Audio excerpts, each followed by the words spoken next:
It's Monday, 16 December. Welcome to the President's Daily Brief. I'm Mike Baker, your eyes and ears on the world stage. And in the ongoing game of Where's Waldo, this week we're still somewhere in the Middle East. All right, let's get briefed. We'll begin today's show with a look at why the Iranian regime may be in trouble, as its key ally, Hezbollah, struggles to recover from devastating leadership losses, while the fall of the Assad regime in Syria leaves Tehran's influence in the region significantly diminished. Later in the show, new satellite images reveal Iran's so-called drone motherships, and apparently, despite some claims, they're nowhere near the East Coast. Plus, we'll have an update on the political chaos in South Korea, where the parliament has voted to impeach the defiant president following his martial law debacle. But to be fair, who hasn't had a martial law debacle at some point during their lives? And in today's Back of the Brief, we'll have the latest on that destructive wildfire in Malibu, which firefighters are still struggling to contain. But first, today's PDB Spotlight. Since the October 7th attacks by Hamas on Israel, well, it's been one bad headline after another for the Iranian regime. The collapse of Assad is just the latest and perhaps most hard-hitting blow to their ambitions in the region. For years, Iran's Islamic regime has relied on allies like Assad and proxies like Hezbollah and Hamas to maintain its influence. But with Assad gone, one of those pillars has obviously crumbled, and others are significantly weakened and decimated. The question now is, could the mullahs and their Iranian Revolutionary Guard Corps, the IRGC, be in danger? For decades, Assad was one of Tehran's closest allies. Under the Assad family, Syria was basically a satellite state of Iran. It served as a vital hub for Iranian influence, acting as a transit point for sending advanced weaponry, including precision-guided missiles, drones, and anti-tank systems, to Hezbollah in Lebanon. It was also the route for transferring fighters trained by the IRGC, not to mention billions of dollars in financial support, which funded Hezbollah's vast network of social services, media outlets, and military operations. Without Assad, that corridor is now gone. The rebels' victory cuts a critical supply line to one of Iran's most powerful proxies. And speaking of Hezbollah, they're facing their own, well, let's call it an existential crisis. The group has sometimes been referred to as the crown jewel in Iran's terror empire, but it's currently dealing with unprecedented losses in Lebanon, both militarily and politically. Israeli strikes have targeted their weapons depots and operational hubs, while internal Lebanese unrest, fueled by a collapsing economy, has weakened their public support. As we've been reporting for months here on the PDB, Hezbollah has suffered significant leadership losses due to targeted Israeli military operations. Most notably, their Secretary General, Hassan Nasrallah, was killed in September in an airstrike in Beirut. These strikes have eliminated much of Hezbollah's senior leadership, including key commanders and unit leaders, severely disrupting the group's command structure. Reports now indicate that nearly all of the group's top commanders have been neutralized. Hezbollah is now a shadow of its former self, underscored by its complete inability to intervene as Assad's forces were pushed back and ultimately defeated by the rebels. Okay, so let's zoom out here and take a look at it from the 30,000-foot view. This isn't just about Syria or Lebanon. These are pillars of Iran's so-called axis of resistance. Assad's Syria, Hezbollah in Lebanon, various militia groups in Iraq, Hamas in Gaza, and the Houthis in Yemen all acted as Tehran's outposts in its campaign to dominate the region, and of course to remove Israel from the map, as they've stated many times in the past as an objective. But what we're seeing now is the axis crumbling, and the Islamic regime in Iran is looking increasingly isolated. Their proxies are under pressure, their economy is in tatters, hammered by sanctions and their own mismanagement and the corruption of the IRGC. And perhaps most importantly, the regime appears to be losing credibility at home. Now, let's not forget, Iranians have been protesting against their government for over 2 years now, and the grievances, well, they haven't disappeared. They began in September of 2022 after the death of 22-year-old Mahsa Amini, while in the custody of Iran's morality police. Yeah, always be concerned when your country has what they call the morality police. Her death, reportedly due to severe beatings, sparked outrage and became the catalyst for nationwide demonstrations led by women and youth. The protests initially focused on women's rights, particularly against the mandatory hijab laws, but quickly expanded into broader anti-government movements.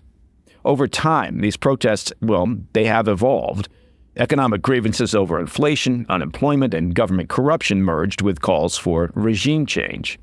What began as isolated demonstrations have grown into a sustained movement with slogans like "Women, Life, Freedom" resonating across cities, towns, and even rural areas, typically strongholds for the regime.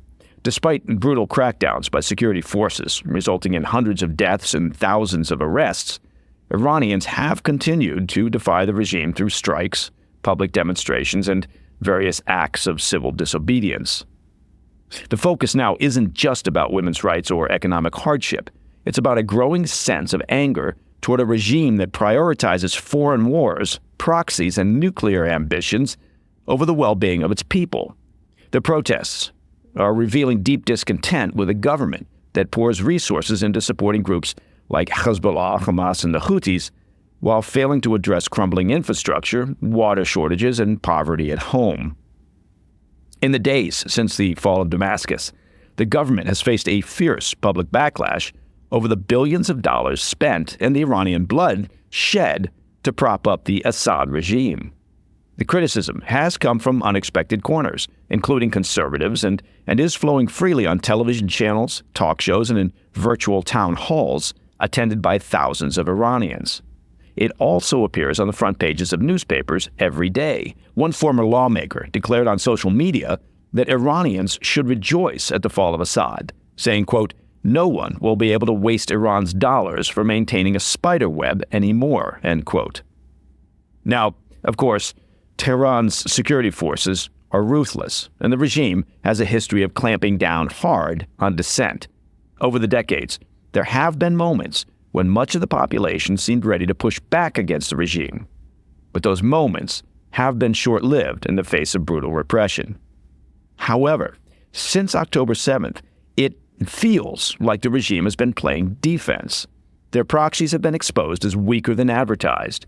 Assad's fall is a significant body blow to their regional strategy. And their compadre in chaos, Vladimir Putin, he, of course, is distracted with his own problems due to his invasion of Ukraine.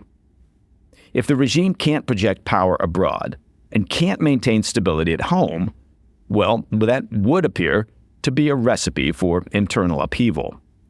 And, frankly, there are numerous regional players in the Middle East who would not shed a tear if the current Iranian regime were to go the way of Assad. All right, coming up next, new satellite images expose Iran's drone motherships, and we'll have the latest on South Korea's political chaos as the nation's legislature votes to impeach the president. I'll have those stories when we come back. Welcome back to the PDB. Shifting now over to the U.S. and the mysterious drone activity over New Jersey's skies. New satellite imagery reveals Iran's so-called drone mothership conducting its first sea trials, and those trials are far from the east coast of the U.S. The satellite images obtained from Maxar Technologies and shared with The Hill show a converted commercial container ship now outfitted as a drone launch vessel and anchored off an Iranian naval port in the Persian Gulf, not off the Jersey shore, as some have suggested. The vessel modifications include a ski jump ramp, of course you need one of those, and an angled flight deck, both designed for launching and recovering drones. Flanking the carrier are two similar vessels, showing Iran's growing drone arsenal. Interestingly, and, I suppose concerningly enough, the drone carrier operated untracked for weeks, with satellite data indicating its departure from Iran's naval port sometime between 12 and 28 November. Speculation regarding the vessel's whereabouts reached a fever pitch last week when New Jersey Representative Jeff Van Drew alleged that an Iranian mothership was responsible for the drone activity along the East Coast, an assertion that the Pentagon swiftly dismissed as baseless, stating there is, quote, no evidence linking Iran to the sightings. Of course, the Pentagon unfortunately failed to provide evidence that would link the drones to anyone. Van Drew's citing from his confidential sources regarding the whereabouts of the drone carrier suggests Iran had been conducting clandestine drone operations near New Jersey and Staten Island. The latest satellite imagery, well, along with the statements from the Pentagon and White House, would seem to refute that notion. Still, the drone mystery, well, it continues, including a sighting that had the FAA temporarily shut down Stewart International Airport, that's some 60 miles north of New York City, for a drone buzzing overhead on Friday night. Since mid-November, New Jersey residents have flooded federal hotlines with nearly 5,000 tips. However, federal investigators, including the FBI, confirmed that fewer than 100 of those reports yielded any actionable leads.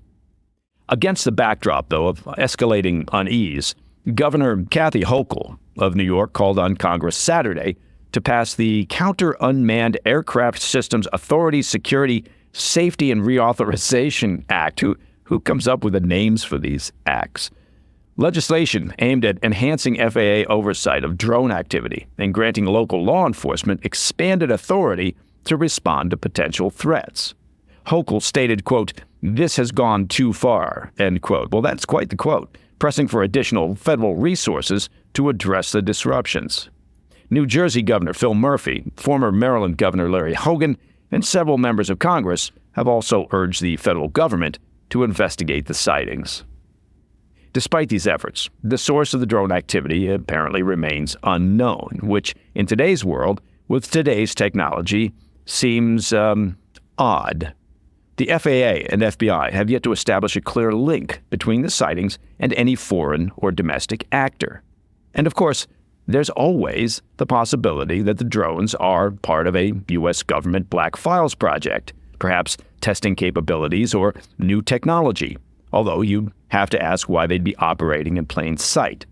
And for now, the Iranian drone carrier, well, it remains anchored in the Persian Gulf, and there's no evidence yet connecting it to the drones disrupting critical infrastructure in the U.S. And in other unidentified mysterious drone news, there's lots of it, the airspace over Wright-Patterson Air Force Base, that's a massive military complex in Ohio, was closed temporarily over this past weekend due to, you got it, drone intrusions. The airspace has since reopened, but, well, there's no word on the origins or ownership of those drones. Now, Wright-Patterson is home to the Air Force Research Lab, the Air Force Material Command, the 655th Intelligence, Surveillance, and Reconnaissance Wing, and the National Air and Space Intelligence Center, among other important elements. Look, if it seems like the U.S. government, the military, and law enforcement don't have clear, consistent guidelines for dealing with drone intrusions over and near critical infrastructure, well, you wouldn't be wrong.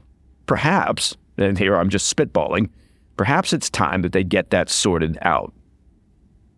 Okay, turning to South Korea, we're in a historic move. Parliament impeached President Yoon Suk-yeol on Saturday after his controversial martial law declaration backfired, leaving even his ruling party to turn against him.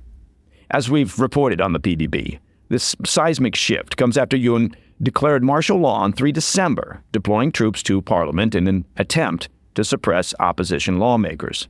The unprecedented act backfired spectacularly, triggering widespread protests and condemnation from across South Korea's political spectrum. The dramatic confrontation culminated in lawmakers physically breaking through military barricades at the National Assembly, forcing a vote to nullify martial law and demanding Yoon's resignation. Initially, Yoon appeared defiant, framing his actions as necessary in a speech on Thursday to, quote, save the country from perceived opposition party chaos and vowing to fight for his presidency. His ruling People Power Party, the PPP, stood by him, blocking an initial impeachment vote last week and urging Yoon just to step down voluntarily. However, his refusal to relent, coupled with widespread public outrage, triggered a political chain reaction. The turning point came when the PPP leader withdrew his support just before Yoon's speech, denouncing the president's actions as indefensible and calling impeachment, quote, the only way to defend democracy. On Saturday, Parliament overwhelmingly passed the impeachment motion, making Yoon only the second South Korean president to face removal from office. Under the country's constitutional process, the prime minister has assumed the role of acting president while the Constitutional Court deliberates Yoon's fate. The acting Chief Justice of the Constitutional Court has pledged a, quote, swift and fair review set to begin Monday, though notably, the process could take up to 6 months. Meanwhile, Yoon's legal troubles are mounting.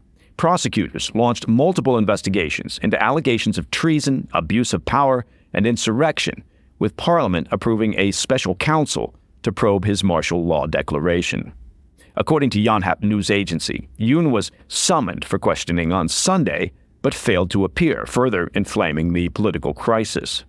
Authorities are reportedly preparing arrest warrants for high-ranking military officials involved in enforcing the declaration, including the head of the Army Special Warfare Command and the chief of the Capitol Defense Command. It's important to note that although Yoon retains immunity from most criminal charges as a sitting president, allegations of treason or rebellion remain exceptions. Analysts note that while he's been barred from leaving the country, authorities may hesitate to detain him, fearing a direct clash with his presidential security service. Yoon, for his part, has vowed to continue fighting, declaring on Sunday that he will, quote, not give up on his vision for the nation, even as his political and legal battles multiply. All right, coming up in the back of the brief, an update on the Franklin fire in Malibu, where firefighters are still battling to bring the blaze under control. I'll be right back. In today's back of the brief, the Franklin fire in Malibu, California, has entered a critical phase as cooler weather and calmer winds provide a vital window for firefighters battling the over 4,000-acre inferno. Since erupting last Monday, what began as a 5-acre blaze exploded into a fast-moving wildfire, driven by punishingly low humidity and wind gusts surpassing 50 miles per hour that propelled flames at a staggering pace. At its peak, the fire consumed over 5 football fields of land per minute.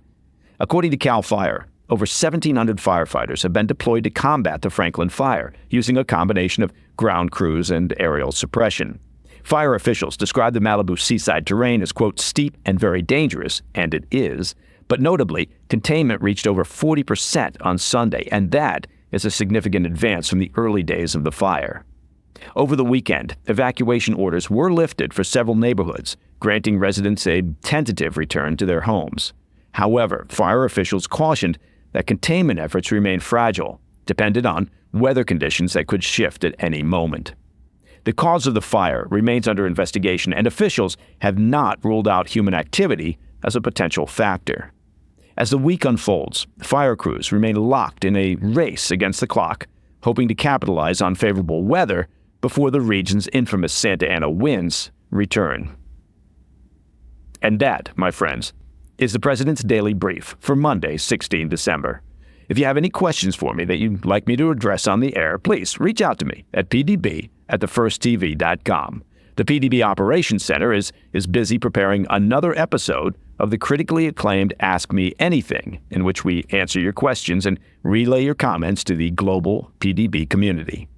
And I hope you had a chance to check out this past weekend's PDB Situation Report. We had excellent guests, including Brian Carter and Steve Yates, with a focus on Syria, the Middle East, China, and Taiwan. Give it a watch over on our YouTube channel. Check that out. You can find it at President's Daily Brief. It's chock full of information and insight. I'm Mike Baker, and I'll be back later today with the PDB Afternoon Bulletin. Until then, stay informed, stay safe, stay cool.